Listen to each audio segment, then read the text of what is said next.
Hello everyone, welcome back to the channel. इस video में मैं आपको बताऊंगा कि आप पज़ल और सीटिंग अरेंजमेंट किस तरह से अटेम्प्ट कर सकते हैं अपने सारे बैंकिंग एग्ज़ाम्स में। पहले हम एक क्वेश्चन करके देखेंगे। आप एक बार वीडियो पॉज करके क्वेश्चन ना खुद अटेम्प्ट करो।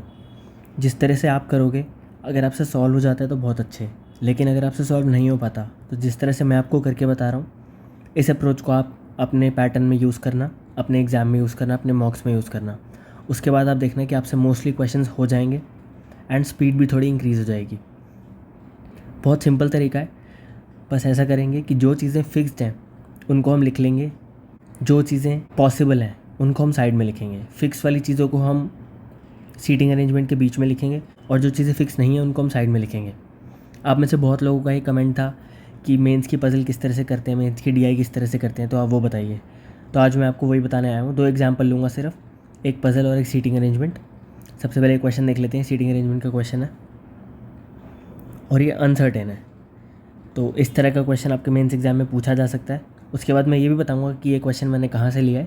पहले क्वेश्चन सॉल्व करते हैं, उसके बाद मैं बताऊंगा। तो पढ़ना शुरू करते हैं। Certain number of person sitting in the linear row facing north, only 4 person sit between F and the one who likes yellow. तो 4 लोग बैठे हैं F and the one who likes yellow में। तो एफ,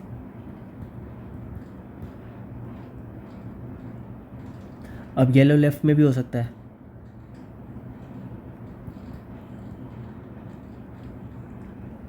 उसके बाद one who likes pink sits second to the right of F.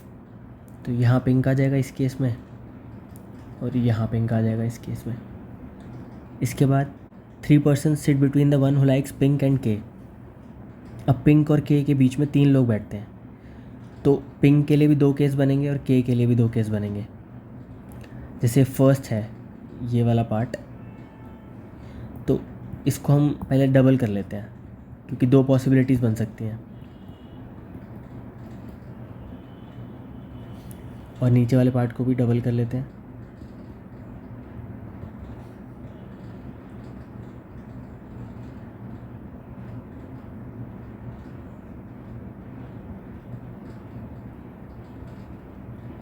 अब क्या बोला था, 3 लोग बैठते हैं पिंक और के बीच में।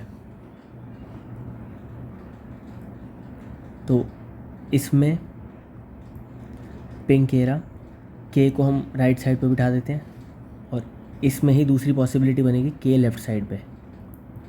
तो पिंक और के बीच 3 लोग यहाँ हो गए और 3 लोग यहाँ हो गए।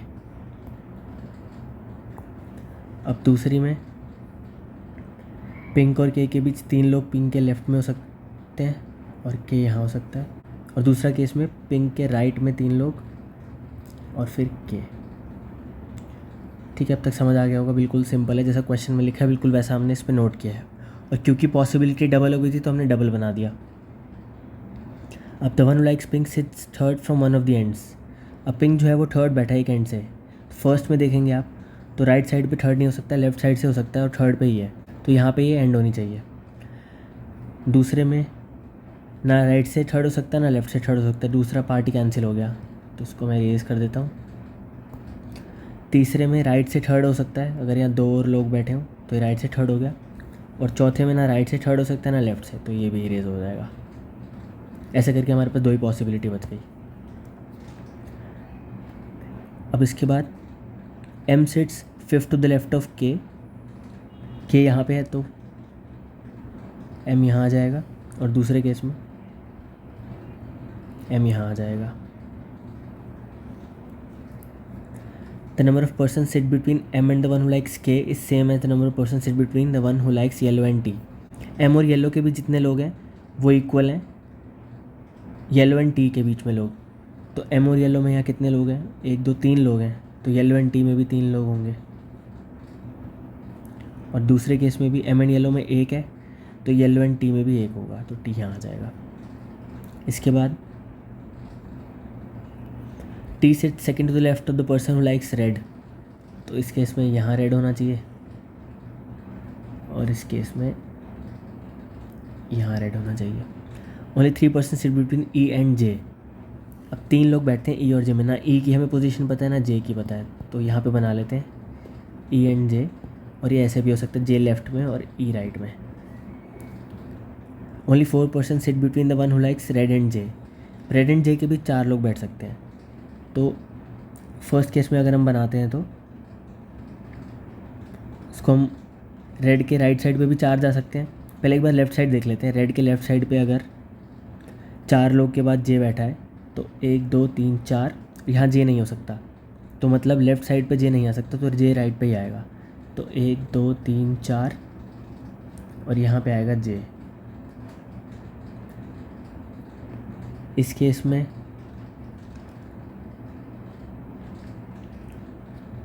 राइट साइड पे देखते हैं 1 2 3 4, यहाँ पे जे आ सकता है, और लेफ़्ट में देखते हैं 1 2 3 4, यहाँ पे भी जे आ सकता है। तो लेफ़्ट में भी जे आ सकता है और राइट में भी आ सकता है। ठीक है, इस वाली में जे यहाँ भी आ सकता है और यहाँ भी आ सकता है। अब एक बार आगे बढ़ते हैं। E sits second from the right end. अब जे इन दोनों जगह आ सकता है और ऊपर जे सिर्फ एंड में आ सकता है, जैसे हमने अभी देखा। और हमें जे की एक और कंडीशन पता है कि ई और जे में 3 लोग बैठे हैं।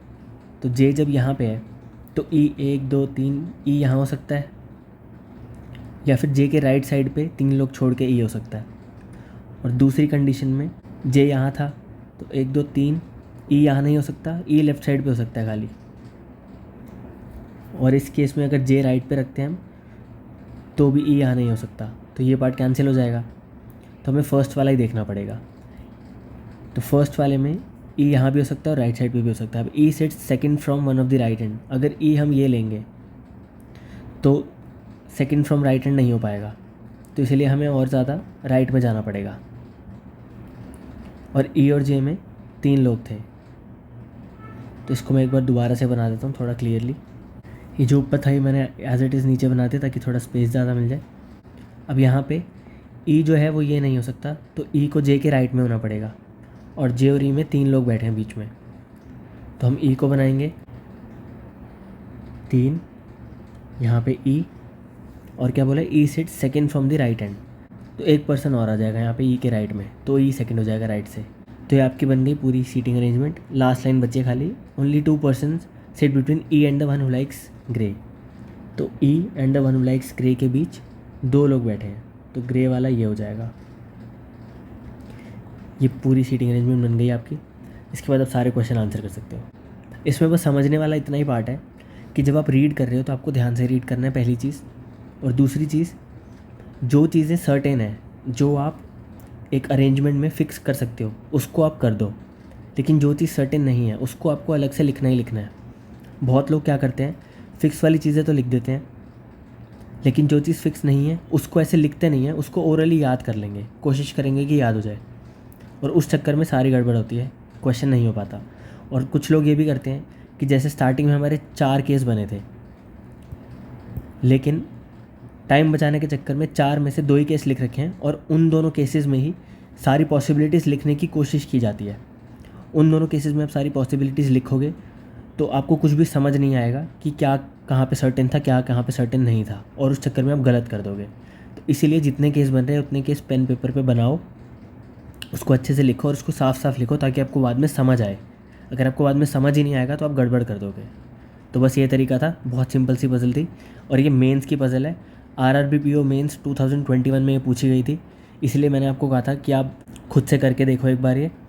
और जिस तरह से मैंने बताया इस तरह से अगर आप ये पज़ल करने बैठोगे तो मुश्किल से 3 से 4 मिनट में ये पूरी पज़ल हो जानी चाहिए। ये तो मैंने आपको बोल बोल के बताया इसलिए थोड़ा ज़्यादा टाइम लगा है, लेकिन ये इतनी ही बड़ी पज़ल है और काफ़ी इजी पज़ल थी। मेंस एग्ज़ाम में इसी टाइप के क्वेश्चंस आएंगे तो ज़्यादा मुश्किल नहीं है करना। अब एक और क्वेश्चन ले लेते हैं जिससे कि आपको थोड़ी और क्लैरिटी मिल जाए। ये वाली पज़ल हम करेंगे। तो सबसे पहले क्या बोल रहे हैं, पढ़ते हैं। 8 events held in different cities, और 8 महीने दिए हैं, इन महीनों में ये इवेंट्स हुए हैं अलग अलग सिटीज़ में। तो सबसे पहले क्योंकि मंथ्स हमारे पास फिक्स है तो मंथ्स लिख लेते हैं। ये मैं आपको पूरा करके दिखा रहा हूँ क्योंकि मेरे को आपको समझाना है, लेकिन आप एग्ज़ाम में छोटी एब्रीविएशंस यूज़ करना जिससे कि टाइम बचे। जैसे पूरा जनवरी फरवरी मार्च पूरा मत लिखना। ये हमारे पास हो गए मंथ्स। अब जहाँ भी आपको मंथ दिख जाए ना क्वेश्चन में, तो बिना सोचे समझे ऊपर उसके नंबर ऑफ़ डेज़ लिख लेना पहले ही, आगे पढ़ने से पहले ही क्वेश्चन।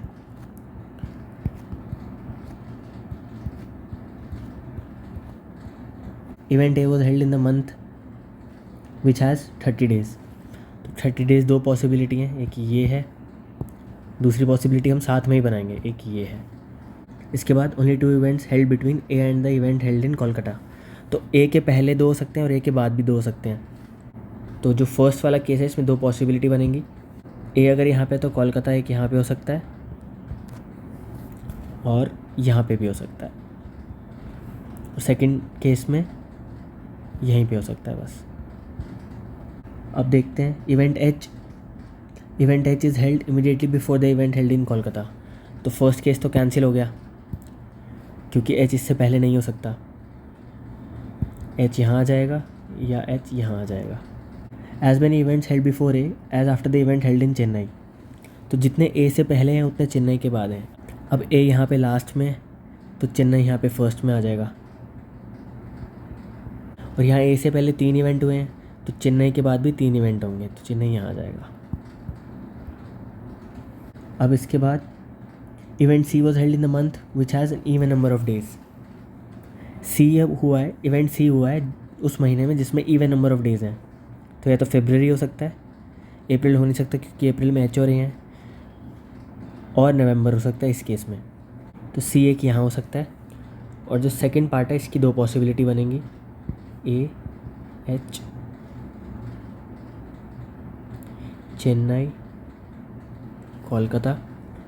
अब जब ए यहाँ पे है हमारे पास तो सी या तो यहाँ हो सकता है या फिर यहाँ हो सकता है। ये 2 पॉसिबिलिटी बन गई तो हमारे पास 3 केस बन गए दोबारा। Event C was held 2 events after the event held in Mumbai. तो मुंबई के 2 बाद सी हुआ है तो ये कैंसिल हो गया, ये भी कैंसिल हो गया तो मुंबई आ जाएगा यहाँ पे।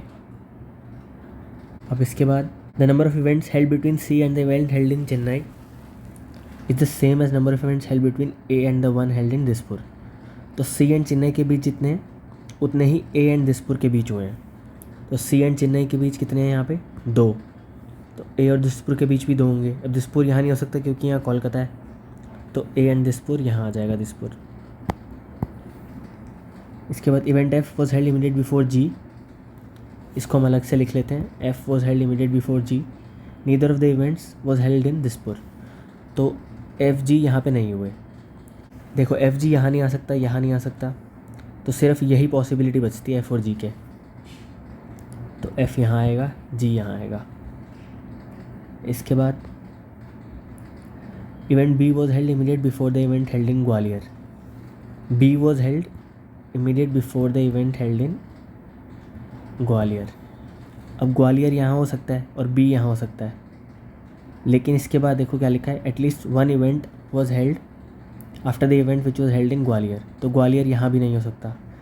तो उस हिसाब से क्योंकि बी और कहीं नहीं हो सकता, यहाँ हो सकता है बस, तो बी यहाँ होगा और ग्वालियर यहाँ होगा। इसके बाद event E was held before the event held इन नागपुर। तो ई यहाँ कहीं नहीं हो सकता और नागपुर यहाँ कहीं नहीं हो सकता, तो यहाँ आ जाएगा नागपुर। और ई या तो यहाँ हो सकता है या यहाँ हो सकता है। No event was held between D and the event held इन लखनऊ। तो डी यहाँ रखना पड़ेगा, लखनऊ यहाँ आएगा, उस हिसाब से ई यहाँ आएगा। और जो आपका स्टेट सिटी जो बच गया वो आपका यहाँ आ जाएगा। कौन सा स्टेट बच गया? जयपुर बच गया, तो यहाँ जयपुर आ जाएगा। तो ये आपकी पूरी सीटिंग अरेंजमेंट बन गई। इसमें भी देखो जैसे जो जो पॉसिबिलिटी बनी वो सारी हमने बनाई है। जो जो सर्टेन था वो हमने लिखा है, जो सर्टेन नहीं था उसको हमने साइड में लिखा है। ऐसे क्या होता है, कोई भी चीज़ मिस नहीं होती। अगर आप दिमाग में याद रखोगे तो वो चीज़ पक्का मिस हो जाएगी। उसके बाद जब पज़ल में आपको वो चीज़ अप्लाई करनी होगी आपको वो याद ही नहीं रहेगी, आप दोबारा से पज़ल रेफर करने लग जाओगे और उसमें ही टाइम वेस्ट होता है। तो इस तरह से आप सारी चीज़ लिख के टाइम बचा सकते हो और बिल्कुल ध्यान से पढ़ोगे तो फर्स्ट टाइम पज़ल बिल्कुल ठीक बनेगी। जैसे आपने देखा बिल्कुल ठीक पज़ल बनी है। अभी मेरे पास थोड़ा टाइम कंस्ट्रेंट है इसलिए मैं सिर्फ 2 क्वेश्चन करा पाया हूँ, लेकिन मैं कोशिश करूँगा ज़्यादा से ज़्यादा आपकी प्रैक्टिस भी करा पाऊँ मेंस क्वेश्चंस को लेके। और बहुत ही जल्दी एक डीआई को लेके भी वीडियो लेके आऊँगा जिसमें आपको पूरी तरह समझ आ जाएगा कि डीआई किस तरह से करते हैं मेंस लेवल की। और जाते जाते एक चीज़ और बता दूँ, ये जो क्वेश्चंस हमने दोनों किए हैं आई होप आपने ये पहले खुद ट्राई किए होंगे अभी जब मैंने बोला था, और आपसे हुए होंगे। अगर नहीं हुए तो आपको मैंने तरीका बता दिया, बिल्कुल इस तरह से करना है। एंड ये क्वेश्चंस पिछले साल के RRBPO मेंस में आए थे, तो कुछ ज़्यादा एक्सपेक्ट मत करना। इतना ही एग्ज़ाम आएगा, इसी लेवल का एग्ज़ाम आएगा। जैसे आपने ये दोनों क्वेश्चंस किए बिल्कुल इस लेवल के क्वेश्चंस आएंगे। और आपको बिल्कुल भी प्रॉब्लम नहीं होने वाली अगर आप इस तरह से सॉल्व करते हो तो। आई होप आपको वीडियो अच्छी लगी होगी। जाते जाते वीडियो को लाइक करें, शेयर करें एंड चैनल को सब्सक्राइब ज़रूर करें। Thank you so much.